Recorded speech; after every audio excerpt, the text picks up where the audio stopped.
If you're like most people, you might say that technology is moving really rapidly, and you're not wrong. Others, myself included, would actually turn that on its head and say that technology will never be slower than it is today. And knowing what I know, our future could be very exciting, or it could be a little scary. Now, to be clear, my main goal here is not to scare anyone. Instead, it is to provoke thought and conversation about important issues about technology and its impact on society. Well, okay, maybe also to score a few free drinks. But here's what I have to say. Today, more than ever, we need to shape those technologies that shape us. In fact, we have a moral obligation to understand and follow emerging technologies and their impact on society.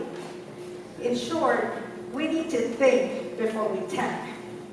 Now, I have 3 reasons for saying that. The first reason is we all love technology, and for good reason. It makes our lives easier, healthier, and more productive.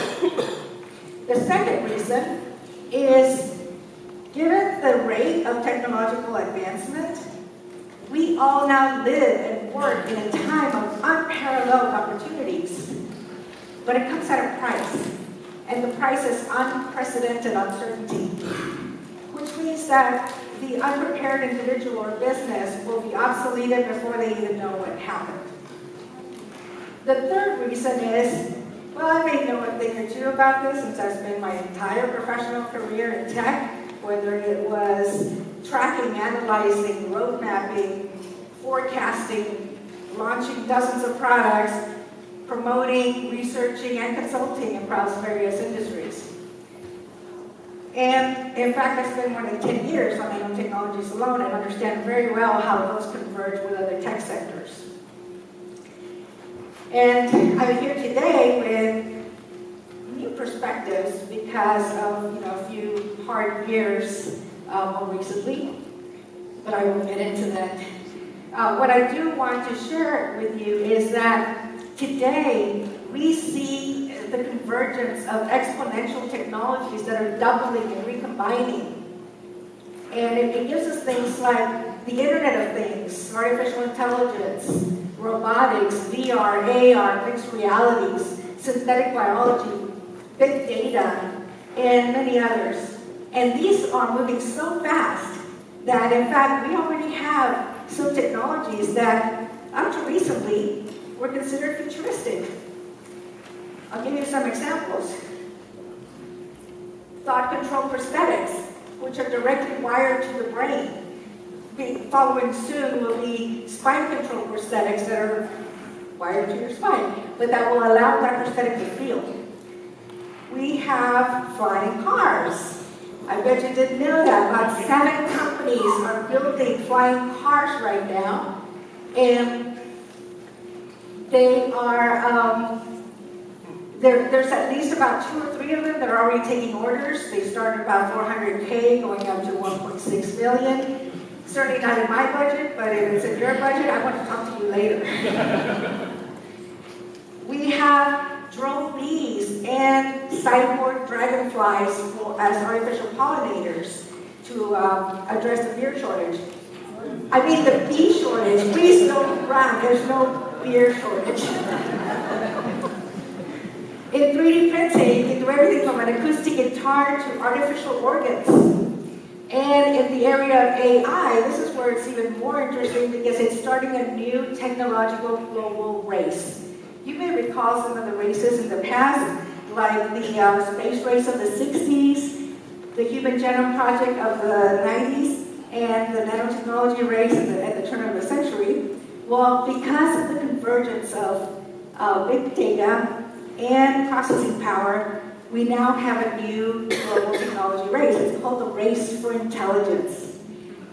And this new age of AI is seeing huge spikes in capabilities fueled by a lot of funding and startups. So let me set that aside for a while and look at the other side of the equation, the unprecedented uncertainty. There is extensive research from MIT, researchers Eric Richardson and Andrew McAfee, that have shown beyond a reasonable doubt that technological advancement eliminates jobs and leaves the average worker worse off. They call this the Great Decoupling. They further assert that even though innovation continues to go high, the median income continues to fall and there's fewer jobs. So what do you think that AI might mean for today's labor and service jobs? Well, I'll share a few examples here. I'm pictured here with Nightscope. Nightscope is a security robot that is already deployed in many companies. It is patrolling parking lots and some shopping areas. I also got to see the AI police car of the future with not just LiDAR technology, but it also has facial recognition and identification on board. It has its own drone and a lot of other goodies. And of course, you probably already know that IBM Watson can not just beat you at chess, but it can also do your taxes with H&R Block since last year. But did you know that there's actually a robot lawyer, Lisa, that can give you legal advice that started in the UK last year? So, remember earlier when I said that technology would never be slower? Let me share a perspective here. This one says that you can reasonably predict that in 5 years, technology will be 32 times more advanced than it is today. And that seems like a lot, right? Until you look at 10 years out, it says it will be 1,000 times more advanced. And that makes the previous 32x a mere 3% by comparison. In 20 years, it'll be 1 billion times more advanced. In 30 years, 1 billion. In 40 years, 1 trillion times. And in 50 years, 1 quadrillion times. Well, you can take these with a grain of salt, of course, but I want to get back to that part where I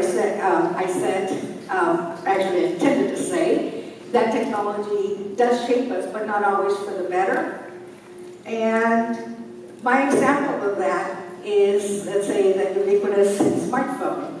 You know, the one that revolutionized the way we keep in touch with families and friends. But my parable is, was the intention of the smartphone to improve how we communicate? Or was it that we don't communicate, you know, like when you bury your face in it and completely ignore the people that are around you? Yes, I'm sure all of you are guilty of that too. Well, there is still another example of unintended consequences, and that's Microsoft's chatbot Tay on Twitter that was released.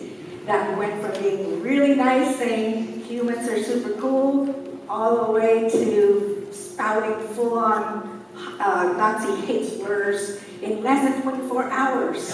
And of course, it had to be taken down. But there's a lot that needs to be learned, but that begs the question, if technology is designed for the future, is that good or bad? Well, technology is not inherently good or bad. It can give us the world that we want to live in, or it can become a rampant nightmare like some of these popular sci-fi shows like Westworld or Black Mirror. Where we end up will depend on 3 things: the decisions we make, our moral compass, and how aware we are. And you don't have to be an engineer or scientist to make it an impact.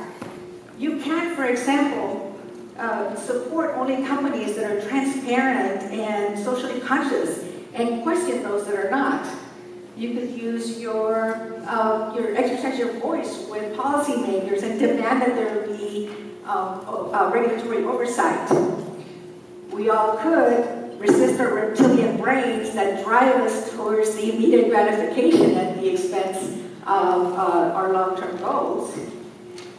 And for those future and current parents, raise kids that are socially conscious, because they are our future engineers, scientists, inventors, entrepreneurs, and policymakers, and the heirs of our actions and our values. And for you techies out there, go out and build some cool stuff, absolutely. But remember that thoughtful design always wins over novelty. And more importantly, ask yourself, is this building a world I want to live in? An informed public can steer technology down a good and productive path, but only if we think before we tech. Remember that technology is selfish. It waits for no one. That's all I have.